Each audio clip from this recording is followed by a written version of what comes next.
Με μεγάλη επιτυχία πραγματοποιήθηκε στο Οικονομικό Πανεπιστήμιο Αθηνών με συμμετοχή 100 συνέδρων το πρώτο σεμινάριο Sports Analytics.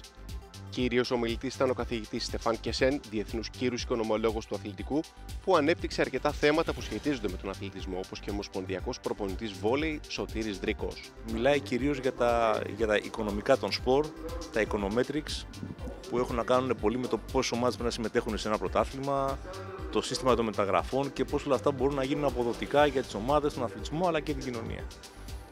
Τα υπόλοιπα θέματα με τα οποία ασχολείται το Group Sport Analytics έχουν να κάνουν με την ανάλυση απόδοσης, με την αγωνιστική ισορροπία, καθώς και με τη μοντελοποίηση διαφόρων αθλημάτων των σπορ. Εμένα η δικιά μου η δουλειά, η συμβολή είναι ότι κυρίως έχει να κάνει με το βόλεϊ και κάποια σχετικά με το βόλεϊ σπορ και επαφίεται κυρίως στην ανάλυση της αγωνιστικής απόδοσης. Επίσημος προσκεκλημένος του σεμιναρίου ήταν ο κύριος Κώστας Γαλάνης, που παρουσίασε εισήγηση με θέμα την αποτύπωση απόδοσης παικτών και ομάδων.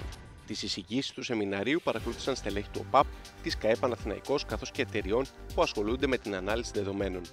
Οι εργασίες του σεμιναρίου έκλεισαν με απόλυτη επιτυχία και οι σύνεδροι ανανέωσαν το ραντεβού τους για τις επόμενες εκδηλώσεις της ερευνητικής ομάδας AUEB Sports Analytics Group του Τμήματος Στατιστικής του Οικονομικού Πανεπιστημίου Αθηνών.